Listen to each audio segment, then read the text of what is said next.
Good day. Welcome to Westchester Talk Radio, westchestertalkradio.com. I'm John Marino, and we are made possible by Westchester Talk Radio, produced first of all by Sharc Creative. You see the Sharc Creative logo on the wall behind me in orange and blue. It's Sharc with a C, not a K, made possible by our good friends over at Entergy, the Indian Point Energy Center. At Entergy, they promise to continue to support our communities right through April of 2021. Lipolis Electric, don't be left in the dark. Get Lipolis. And Hightower Westchester. At Hightower, they manage your wealth to a fiduciary standard. Here we are on the beat in Westchester, our election postscript here. We are joined by John Bailey. John Bailey, the editor and publisher of White Plains CitizenNet Reporter at whiteplainscitizennetreporter.com. John Bailey, this is the year of the endless election day and election season, especially when we talk the national presidential election. I look at states, here we are a few days after the election now, like in Nevada and Arizona, Georgia, that aren't that big overall. And I say, gee, what's the problem getting the votes counted? They just don't have enough people. Is that the problem? I think so. So why not get enough people? Where does this money come from to be able to? Costs money to do that. They probably got too much more votes than they had expected.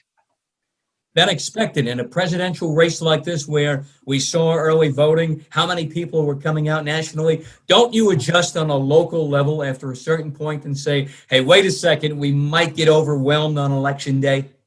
Mm-hmm. I think, well, you and I would.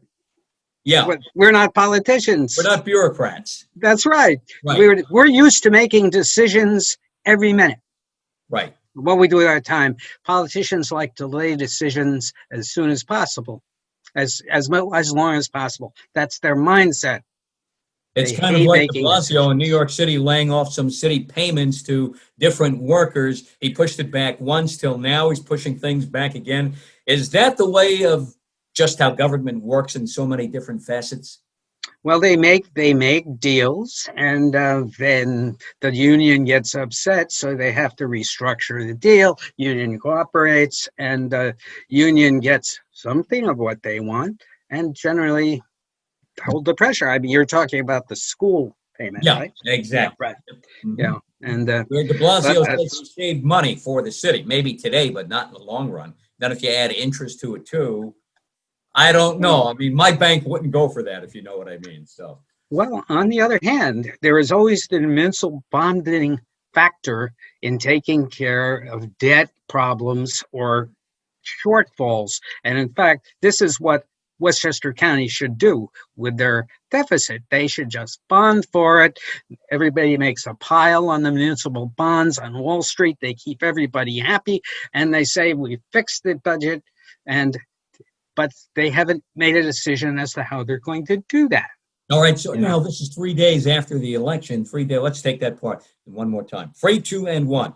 All right, so this is 3 days after the national election now. Yeah. And I just, before we started this show, saw something on TV that said absentee ballots in places like Nevada and Georgia are still coming in, and there's time for them to come in. And I think it's in Nevada where they are awaiting about 4,000 absentees from military people, or at least they could still get up to 4,000. And I saw someone make a suggestion in Arizona that you can still drop off your ballot at an official polling site a few days later. And somebody said to me, well, the election's over. You can't do that. And I said, well, I guess there's something in the Arizona state law that says you can do this, that there's a way to do this. So does this vote counting go on now another 4 years? I know the networks would love this because of all the advertising they could say. That's for sure.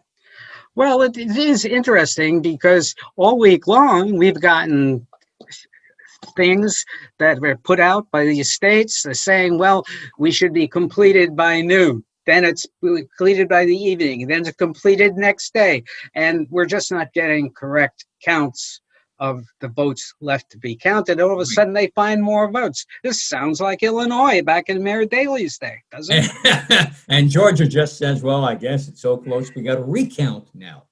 Yeah. However, the Pennsylvania deal basically negates the need to take Georgia Or the other two, Arizona or Nevada. Unless there is a recount there too, and we could have a recount in, I don't want to use the word massive, but let's say certainly in more than several states, the way things look right now. And this is not what you want in a presidential election. Really, in any kind of election, you want a winner, you want a loser, you want a declaration, we move on and prep for the next administration. Unless you want to win at any cost. You want to win at any cost, there's no doubt about that. And most politicians want that, and no more so than Mr. Biden's opponent. So as we look locally here in Westchester now, how did the absentee mail-in balloting system work in Westchester? And going to the polls, how effective was that on Election Day? Were we properly staffed, at least in this county, on Election Day? No. No. I mean, people waited an hour to vote. They got lined up at about 6 in the morning at the White Plains High School polling place, very busy place, and it took them an hour to vote, even though they were in line at 6. But by 10 a.m., when everybody has gone to work that's going to work, okay, you could vote and walk in, okay? So but isn't it natural that in a race like this, such a historic presidential race especially, or you have a key race in the 40th Senate District in Westchester or the 93rd Assembly District in Westchester, to have an overflow of people so early to get it done and to have lines like that? At least they're not 4, 5, 6 hour lines.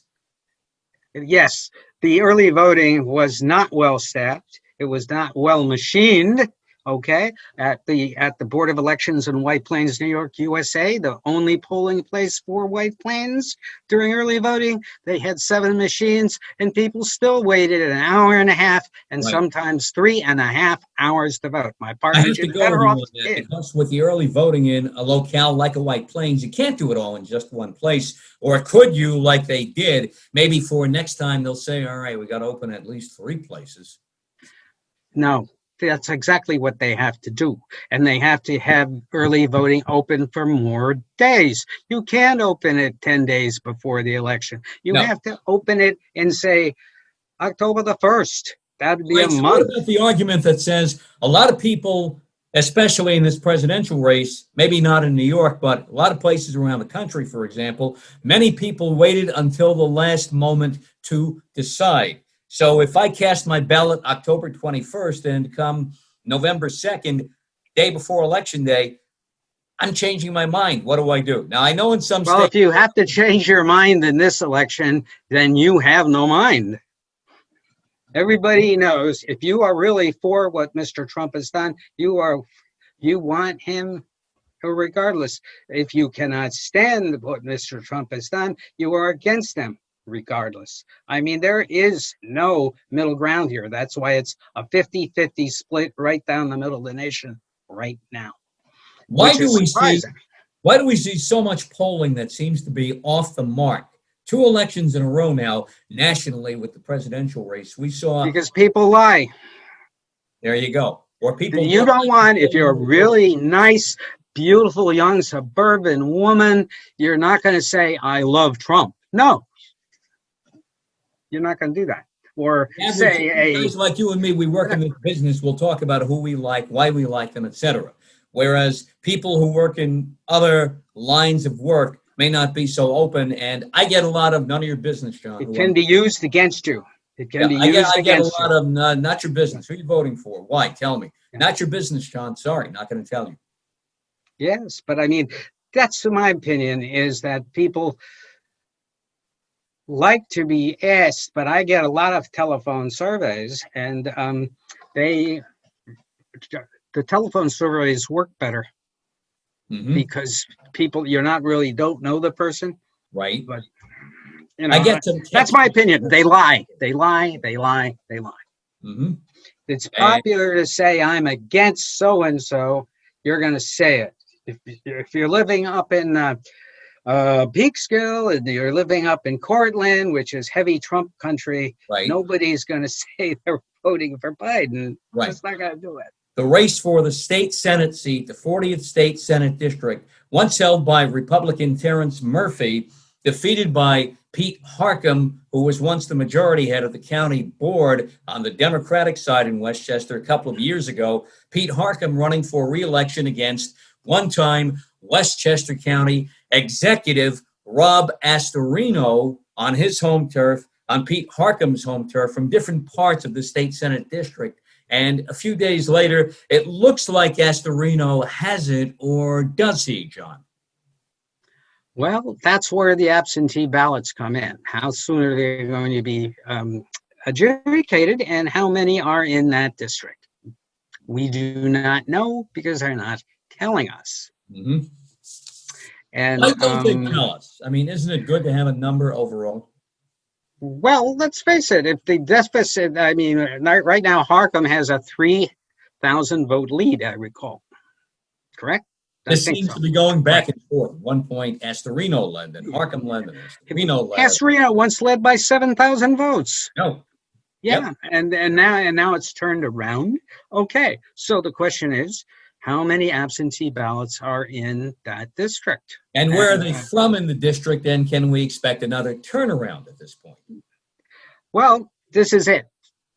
This is it for Astorino. He loses this. He is through in politics. And Republicans have nobody to run against Cuomo. Mm-hmm. Nobody. Unless they go with George Latimer for governor, which I would...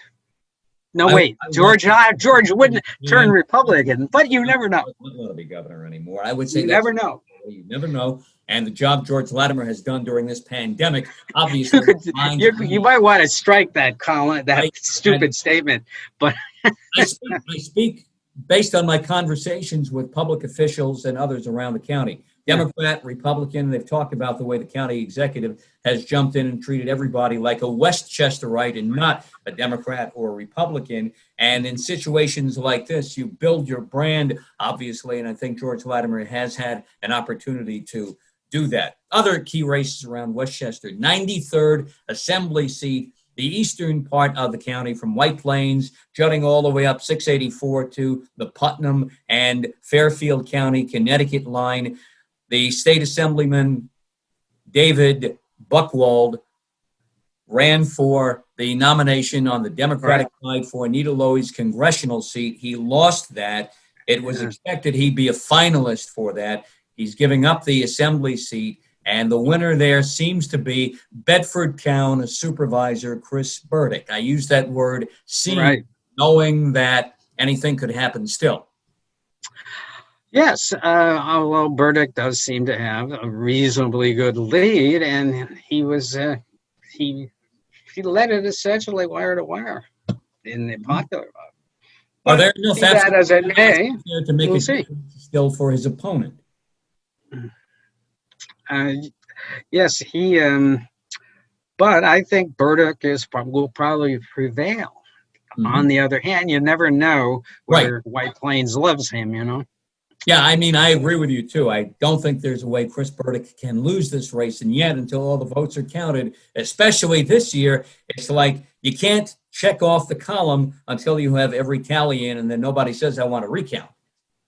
Yes, and God forbid, they're even saying people are correcting ballots with Sharpies in the I heard that whole on the right-wing press. Now, you can't do that. That's the whole point, that you can't do it with a Sharpie.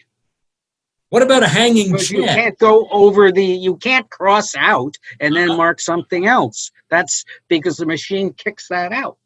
I heard some explanation about the Sharpie doesn't leave a smudge that you could look at it and say, well, who did that? And I mean, how ridiculous are we getting where an election comes down to a Sharpie or a ballpoint pen? Or a hanging shed. It did 2000 in the year 2000. Another despicable Supreme Court. The Sharpie discussion makes you long for the days of the hanging shed. Mm-hmm. When I heard Sharpie, I said, wait a second, a Sharpie? I mean, maybe I'll just use a pencil next time, and you can take it and erase it and do whatever you want with it. Well, I always use a pen for that reason. I do too, yeah. Yeah, because, I mean, it's very hard to doctor those, and if you have to doctor 500,000 of them.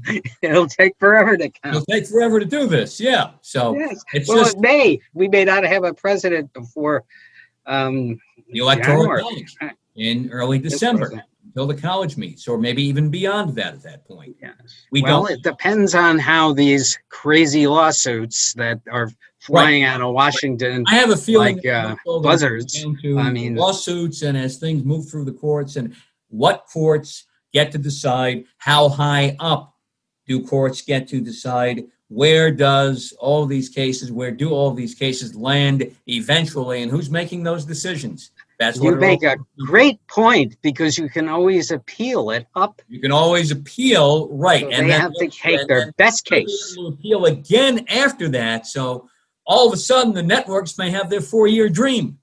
If I were running a network, I would want that. Well, this isn't really funny, because it really has dire implications for the entire country. Consequences, without a doubt, like Barack Obama said and Donald Trump has said. Donald Trump, I think, mimicking Barack Obama and what he said, elections have consequences. And right now, especially, this one seems to have more consequence than any other in recent memory. No, perhaps since the 1860 election, which created the Civil War. As it turned out. So, yes. Now, as we move across Westchester and we look at races that seem to be pretty much in the bag since the primaries, we look at the district attorney race. Mimi Rocha against the incumbent Anthony Scarpino. Rocha had a big rolling kind of an edge, I think, since the primary. And she had a lot going for her in her corner. It seems like she has it. Seems the that's countywide. That's countywide. So every absentee ballot that has to be counted could weigh in on that. I don't think she's going to pull a Biden here, but you never know with these absentee ballot quantities. That's why the biggest thing that's missing in these is, particularly on the national level, the actual number of absentees left, who's going to count. And I tell you, the Arizona and the Nevada results now that they've been reporting all week, where Biden has been steadily holding a lead. And, well, that may be out the window if they find enough of this stuff to overturn it. Right, and then Trump goes back definitely to Georgia and to Pennsylvania if he winds up losing those states. And we got a real free-for-all here at that point. Well, the thing in Pennsylvania is that it's definitely looking now that Biden will win it. And the question is, can they throw it out on technicalities? Right, which the Supreme Court made that decision about 10 days ago, where Amy Coney Barrett, the newest justice, decided not to. And she did the right thing, recused herself, I think, because she was not familiar with the case. Now, if this moves back in front of the Supreme Court again, Pennsylvania, what should be allowed, not allowed, I think by that point she will be familiar with the case, and you might get a different result at that point. Well, the problem here is the Supreme Court, if they consider now themselves a team of strict constructionists, and I believe the Constitution says everybody should be counted. Right. Now, if you make a decision that says we can't count these people because they didn't get their votes in on time, that's a new thing. Or what about disallowing votes based upon an inaccurate or an unreadable or no existing postmark? I could send in my ballot to Pennsylvania from Oregon if I wanted to at that point. Yeah, true. That could happen. But this is it. You either, if the states either decide the rules or they don't. And the Supreme Court is really on the hot seat. No question. If it ever gets to them, and the decision in favor of disallowing votes that got mailed in and were received but not counted till after Election Day ended is beyond belief that they would make that decision if they really believed in democracy. All right, so If they really believed in it. It's a real litmus test for them. no question, like it was. Are they on the court because they played ball, or are they on the court for truth, justice, and the American way?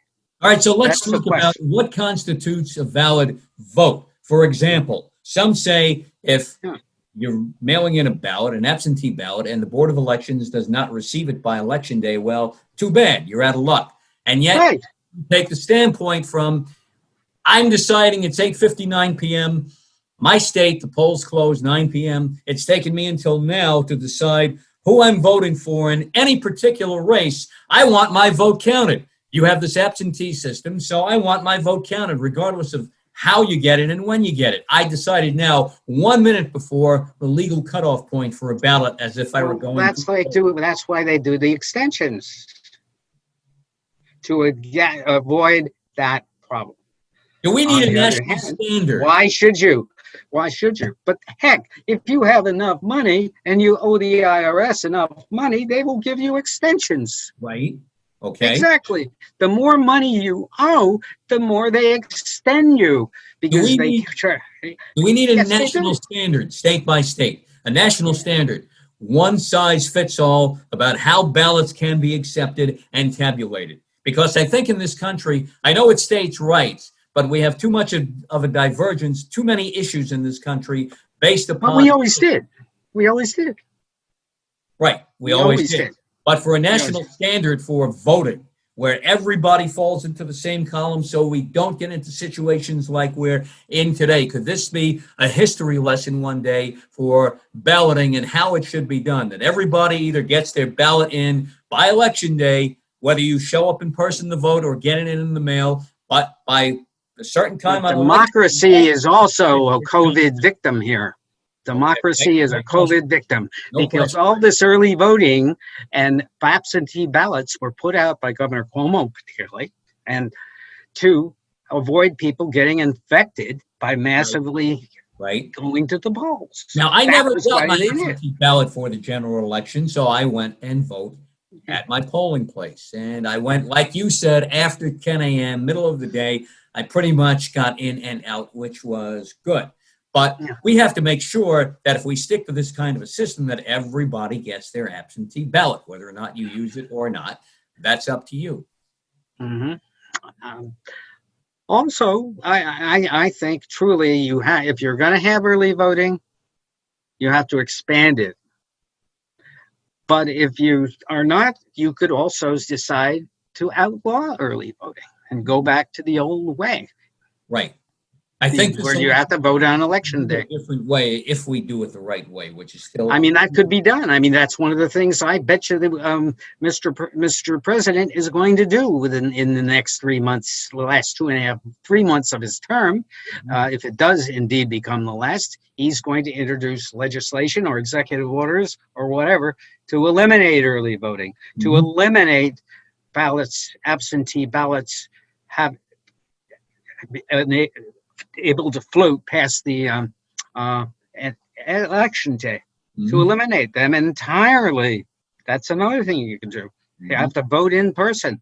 Right. What about someone? We can go back to the black ball in a box situation. Right. So what if somebody's medically incapacitated? Like, let's say my mother was the last few years of her life and she voted absentee. Well, it depends. If you think you're the senior, if everybody thinks the seniors are worth listening to, right, then you'll let them vote and figure out a way. But if you feel that they are against you, besides, there's going to be a lot of seniors as we baby boomers launch into the medicating years. Some important issues and questions here raised by John Bailey. John Bailey is the executive editor and publisher of White Plains CitizenNet Reporter, WhitePlainsCitizenNetReporter.com. Here on Westchester Talk Radio, I'm John Marino. We are produced by Sharc, with a C, not a K, Creative, and made possible by our good friends at Entergy, the Indian Point Energy Center, supporting our communities. Right through. It's too bad we're not getting paid like the commentators on the networks, aren't we? Well, we could opinionate forever. We could raise all sorts of issues ad infinitum. Yes. White Plains Hospital, thanks to our heroes at White Plains Hospital for all they've done throughout this COVID-19 pandemic of 2020. And we'll get to the COVID-19 pandemic in just a moment. Wartburg Healthcare and Rehabilitation in Mount Vernon, Park Sterling Realty in Bronxville, and Michael Labriola Landscape Design and Construction in Armonk. John Bailey, just to touch on a couple of more election issues, House of Representatives in Westchester, Nita Lowy retiring and Elliot Engel getting defeated.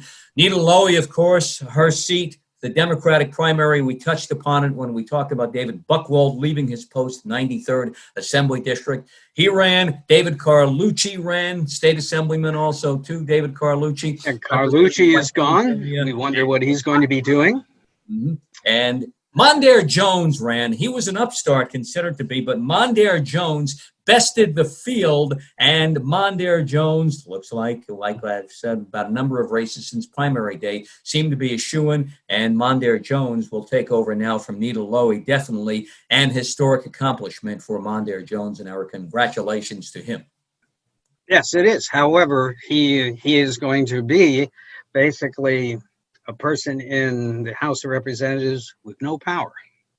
Why? He's a freshman. He's a freshman. Okay. Some freshmen make their marks like Alexandria Ocasio-Cortez. Well, she's cute.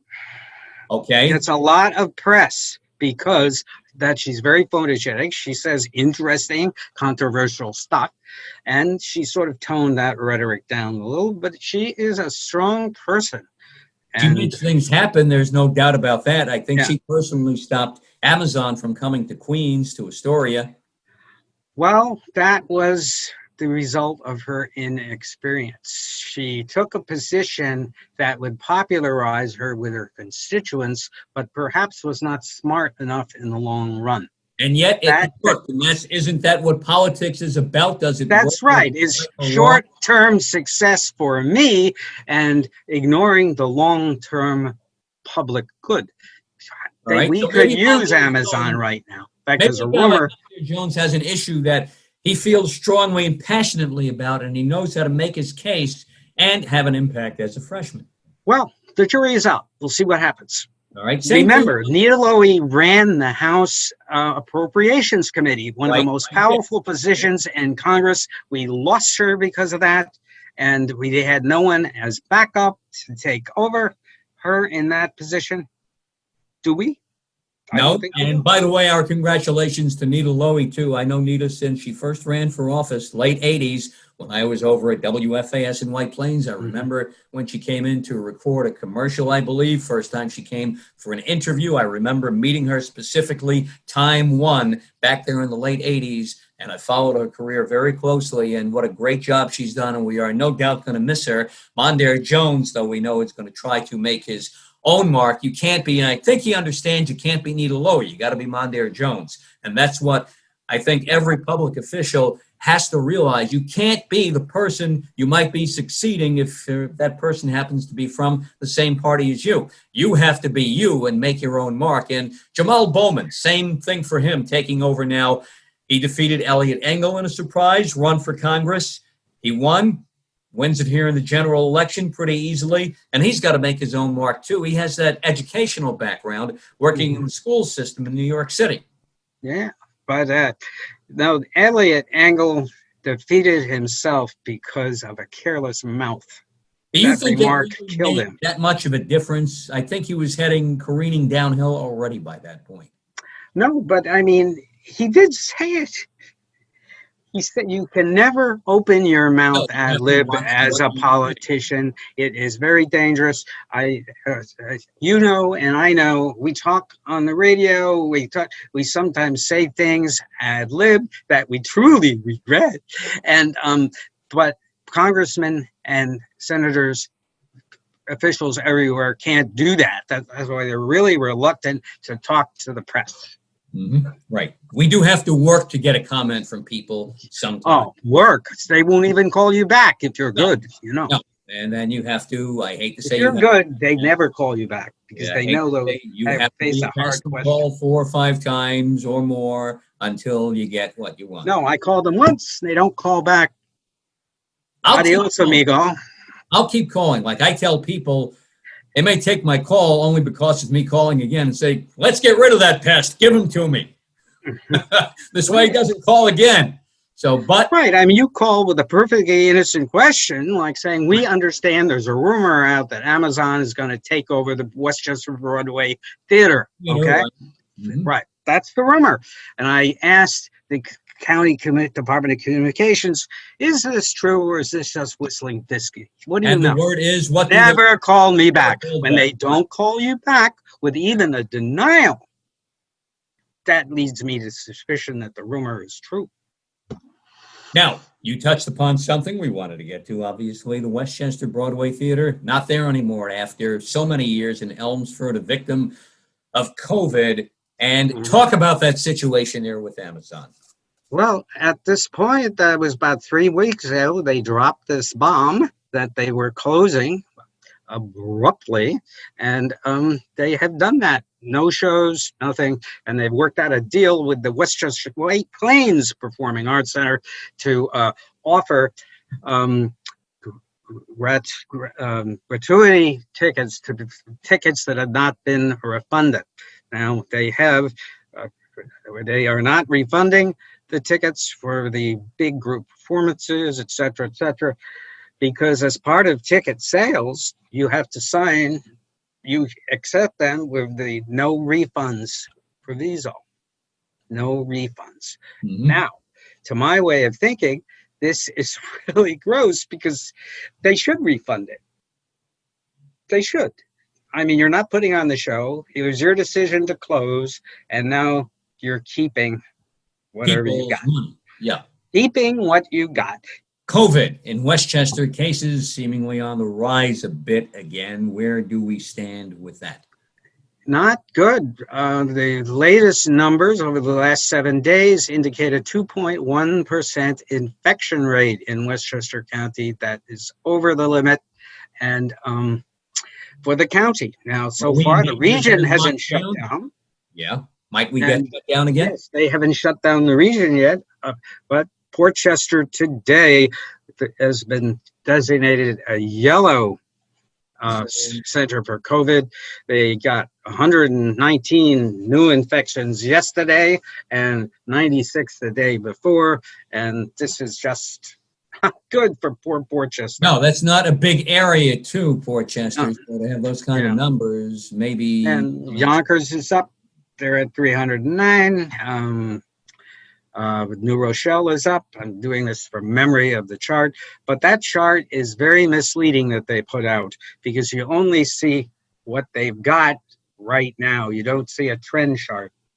You don't know how much this has been going up. Right. There's no way you can interpret that. The only way you can do it is individually by county on the governor's website tracker. So how is the county reacting to this? Pardon me? How is the county reacting to this? I don't think they're reacting strongly enough to enforce the laws. I think that they should issue fines. You know, if people are found without masks, I don't think they need to arrest people, but I'd say a $25, $30 fine. 50, like in New York City, 50. Yeah, but $20, $30 makes no difference. Fines would make a difference for the young people. Okay. Because their parents would have to pay for it, and the parents wouldn't like that. Right. Yes, right. And because they're minors, so the parent is responsible. As we head towards the end of 2020 here now, we're talking. I think they got to enforce it stronger. They really do. Because it's going up. And it's going to hit 3 by next week at the present rate. We're talking next year's county budgets, and Westchester has a shortfall, obviously, and yet we hear word that there may not be spending adjustments in areas where you can adjust, and maybe increases in areas where you should not increase at the moment. What's the word on that? What kind of sense are you getting from the county about adjusting the budget for the new year? Well, for months now, we have been placing our faith in a second stimulus, and we've been placing our faith in the Thus, per the federal government issuing a huge bailout to New York State. All right, so don't we have to operate at this point because we should have had that second stimulus by the end of July? Here we are 4 months later. Shouldn't we be operating from the standpoint of we may never get it? If we do, great, but let's operate as if that never arrives. Even if we have a new president, I say, as much as the Democrats seem like You they can't want. get it passed unless he wins the Georgia seats. Right, and you can't guarantee that something is going to happen in Congress where they designate so much more money. Maybe some, maybe Yes. not too much more. So we have to operate as if we're not getting much at this point, if anything at all. Yes, exactly. You have to operate as you can't get money. That means the county has the borrowing power of their wonderful bond rating, which they're always crowing about. Let's use it. Let's use the fund balance, okay? Let's clean out that fund balance and knock off this deficit and start 2021 fresh, instead either by paying it as part of debt. And they've got $150 million they supposedly have to spend on playland to fix it up. They're already fixing the Derby racer, I saw that over the weekend, and they're fixing the merry-go-rounds, and I'm told those are the only things they're fixing. All right, So- is it worth it to fix playland at this moment, not knowing what the warm weather months of 2021 hold at this point? Absolutely. They're fixing it. Why fix it unless you're already made a secret arrangement with Standards to take it over if Standards will pay for it? I'm just speculating here. We have not heard where that Standard Amusements negotiation is. So much for transparency. It's been a while since we heard anything about that. Yes, they were having a meeting in August. And It's November. it is now November the 6th. Uh-huh. So, talk about transparency. There is none here. Mhm. This is an important thing. They're negotiating. How about Price and Latimer getting together, holding a news conference, and saying we're trying to work things out?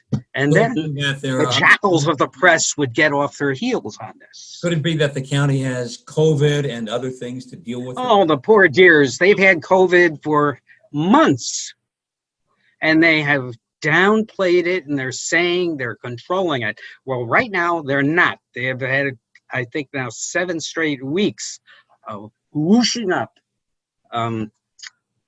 infection rates. However, they content themselves, well, it's not as much as it was back in March. Well, that doesn't matter what it was in March and how low you got it down. It's how high it's going now, which is... John Bailey, you are the publisher, editor of the White Plains CitizenNet Reporter. You are at home in White Plains, where the White Plains CitizenNet Reporter works, where home base is.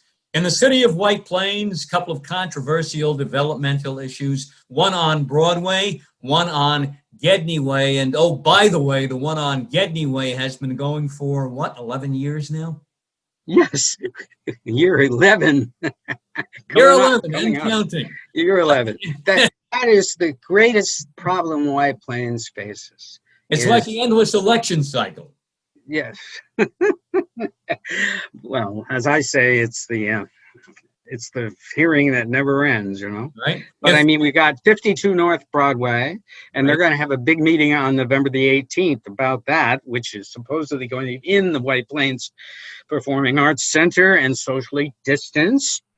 And so we will see where that is going to go. My feeling is that they are probably going to approve it because that's what they do. Right. Well, you know what they say, John, if you build it, they will come. Yes. They're really crossing their fingers on that because we got apartments going up. 55 Bank Street is now completed, and they're trying to rent that up. And you're going to have the what is it? I can't keep the name straight, but the one at Post Road and Mamaroneck, which is putting up, I think, about a 20 to 30 story monster building up there. And it really, you can see it all over town. And then you got a assisted living facility, not assisted, but a senior living facility down across Bloomdale's with a shuttle to ease you across the street. Uh-huh. That's a joke. But I mean, anyway, we are hopeful these will fill up, but I'm telling you, senior living is the new profit center of the real estate market. And it has been charge $12,000 a month to live in these places. Right. When my aunt was back in 2000, she was paying $4,000 a month. So 20 years ago, she was paying $4,000 for a very nice facility in Brandywine, an excellent place for her. And but that was only because my father, her brother, had provided excellent investment advice for her, but that's the whole thing. You cannot afford to live in comfort as a senior unless you really plan now for it. It's a sad thing, and I get to see $12,000 a month for rent. Give me a break. Right. They talk about come here, enjoy your senior years, but if you don't have money, bring you your martini at 5. What can you do? There's not much you can do. And by that age, you probably can't drink as much as you would like. All right, now over on Gedney Way, the French-American School of New York. That's the real never-ending election type story. Yes. Well, that is an example of what happens when you have an aggressive neighborhood against a project. The developer is at a disadvantage because even if the city approves it, they can.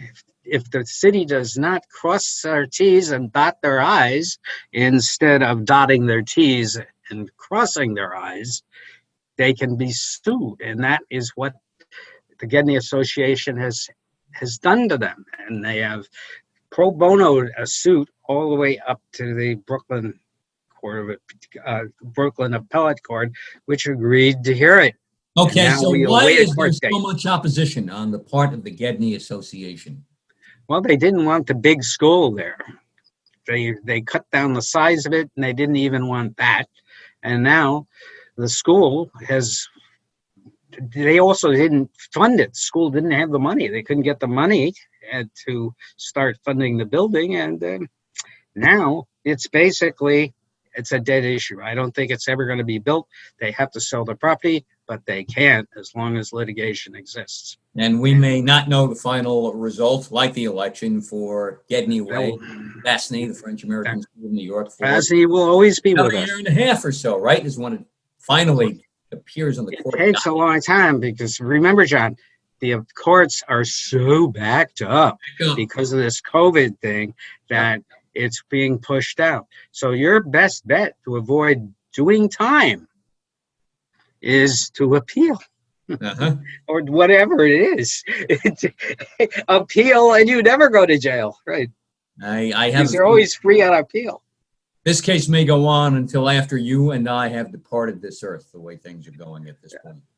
Look, they are crossing their fingers that every reporter gets COVID. That's what they're doing.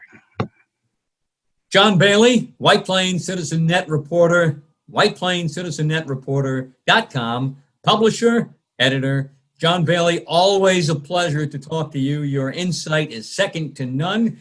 We thank you, and let's talk again.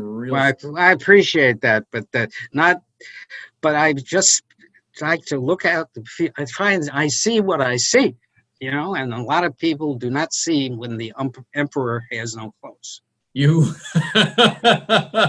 Luckily, we have clothes on here. So. Yes, we do. Exactly. As you see it, and that's what it's all about. There's a concept for a network, Naked News Network, NNN. Network, there you go. That's right. All right, John Bailey, we thank you.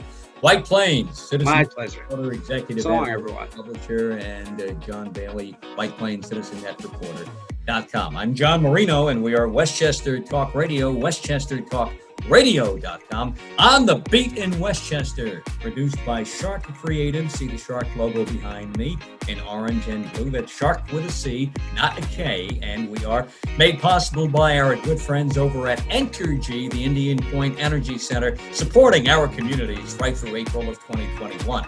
Lipolis Electric. Don't be left in the dark. Get Lipolis. Hightower, Westchester, and Hightower, they manage your wealth to a fiduciary standard.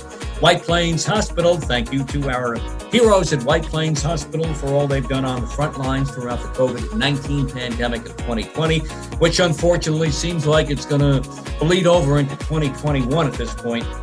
Wartburg Healthcare and Rehabilitation in Mount Vernon. Park Sterling Realty in Bronxville, and Michael Labriola Landscape Design and Construction in Armonk. We thank you one and all. Catch all of our Westchester, Fairfield County, Putnam, and Dutchess Talk Radio programming on our YouTube channel. That is Sharc Creative YouTube.